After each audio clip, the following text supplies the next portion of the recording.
सनातन धर्म में अनेक संप्रदाय हैं।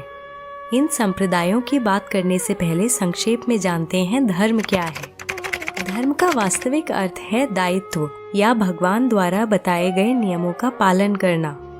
इन नियमों का पालन करना ही वास्तव में धर्म है। धर्म हमारे स्वभाव में ही होता है। कालांतर में धर्म का अर्थ इसके वास्तविक अर्थ से बिल्कुल अलग कर दिया गया। ग्रंथों में उल्लेखनीय है कि भगवान द्वारा जो नियम बताए गए हैं, इस दृष्टिकोण से सनातन धर्म ही वास्तविक धर्म है। सनातन धर्म में प्रमुख 4 संप्रदाय बताए गए हैं, परंतु कहीं कहीं पर 5 संप्रदायों का भी उल्लेख मिलता है। तो आइए सबसे पहले समझते हैं संप्रदाय क्या है। संप्रदाय और धर्म में बहुत अंतर है, या फिर यूं कहें कि दोनों में कोई समानता नहीं है। धर्म का अर्थ जैसा कि हम आपको अभी बता चुके हैं, व्यक्ति का स्वभाव, उसकी प्रवृत्ति, उसका दायित्व और भगवान द्वारा बताए गए नियम का पालन करना है। वहीं संप्रदाय एक मत है जिसे एक व्यक्ति विशेष द्वारा संचालित किया जाता है। विभिन्न संप्रदायों का उद्देश्य तो एक ही है, परंतु उनके पथ अलग हैं। सबका उद्देश्य है ईश्वर तक पहुंचना, परंतु विभिन्न संप्रदाय भिन्न भिन्न रास्तों को अपनाते हुए भगवान के साथ योग करते हैं।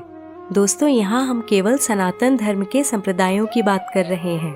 कृपया इस जानकारी को किसी और धर्म या संप्रदाय से जोड़कर ना देखें। इस वीडियो में हम 5 संप्रदायों का वर्णन करेंगे। तो आइए जानते हैं सनातन धर्म के कौन से मुख्य संप्रदाय हैं।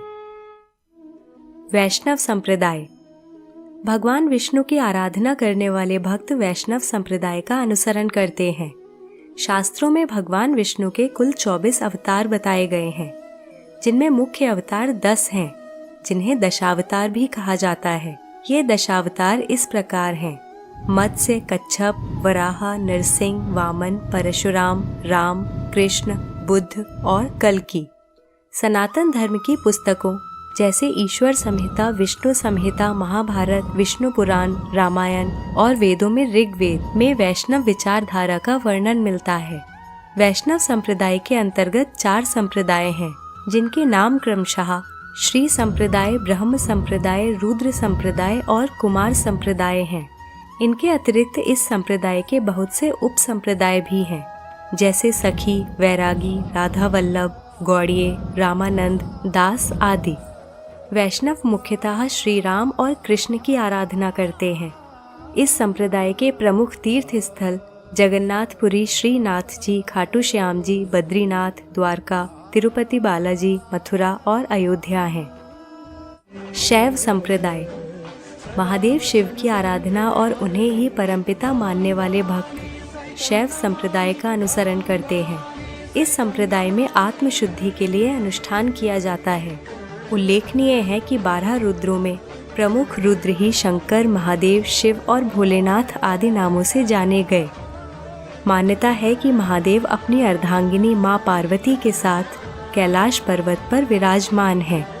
शैव संप्रदाय के प्रमुख ग्रंथ शिव पुराण, श्वेताश्वतरा उपनिषद, आगम ग्रंथ आदि हैं। इनमें शिव जी के अनेक अवतारों का वर्णन मिलता है, जिनमें महाकाल, तारा, भुवनेश, षोडश, भैरव, छिन्न मस्तक, गिरिजा, धूमवान, बगलामुखी, मातंग और कमल नामक मुख्य अवतार हैं। इन सभी अवतारों का संबंध तंत्र शास्त्र से है। शैव संप्रदाय के प्रमुख तीर्थ स्थल 12 ज्योतिर्लिंग अमरनाथ, केदारनाथ, रामेश्वरम, कैलाश मानसरोवर और सोमनाथ हैं। शाक्त संप्रदाय। देवी पार्वती अथवा दुर्गा के उपासक शाक्त संप्रदाय के अनुयायी हैं। शास्त्रों में पार्वती को शक्ति नाम से संबोधित किया गया है। इस संप्रदाय की विचारधारा के अनुसार स्त्री संसार की सर्वोच्च शक्ति है, इसलिए इस संप्रदाय में देवी आदि शक्ति को ही ईश्वर माना गया है।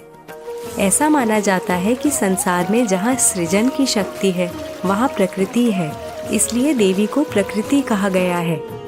इस संप्रदाय में अनुष्ठान का बहुत महत्व है। शाक्त संप्रदाय का प्रमुख ग्रंथ श्री दुर्गा भागवत पुराण है, जिसके अंतर्गत दुर्गा सप्तशती भी आता है। दुर्गा सप्तशती का पाठ बहुत महत्वपूर्ण बताया गया है। अधिकांश लोग नवरात्रि में सप्तशती के अध्यायों का पाठ अवश्य करते हैं। शाक्त संप्रदाय के प्रमुख तीर्थ स्थल कोलकाता का काली घाट, गुवाहाटी का कामाख्या मंदिर आदि हैं। स्मार्त संप्रदाय। सर्वप्रथम ईश्वर ने वेदों का ज्ञान ऋषि मुनियों को सुनाया था। इस प्रकार वेद ज्ञान इस संसार में श्रुति के माध्यम से आया, इसलिए वेदों को श्रुति ग्रंथ कहा जाता है। ऐसी मान्यता है कि वेदों के अतिरिक्त सभी ग्रंथ स्मृति ग्रंथ हैं। इन ग्रंथों के ज्ञान को स्मृति के आधार पर प्रचारित किया गया। स्मृति ग्रंथों में मनुस्मृति, सभी स्मृतियां और पुराण सम्मिलित हैं। इन स्मृति ग्रंथों के उल्लेख का अनुसरण करने वाले स्मार्त संप्रदाय के अंतर्गत आते हैं, अर्थात इस संप्रदाय के अनुयायी भगवान विष्णु, महादेव, शिव, देवी दुर्गा सभी की आराधना करते हैं। ये लोग सांप्रदायिकता से दूर होते हैं। भारतवर्ष में अधिकांश लोग स्मार्त संप्रदाय के ही हैं। वैदिक संप्रदाय। वैसे तो मनुष्य जीवन का आधार वेद ही है और सभी संप्रदायों में वेदों के उल्लेख को माना जाता है, और देखा जाए तो सभी संप्रदाय वैदिक संप्रदाय के अंतर्गत ही आते हैं। परंतु कालांतर में अनेक भ्रांतियों के कारण अध्यात्म में बहुत मिश्रण हो चुका है। वैदिक संप्रदाय का अनुसरण करने वाले पूर्णतया वेदों को ही मानते हैं। इस संप्रदाय में केवल एक ईश्वर की आराधना की जाती है, जिसका कोई आकार नहीं है।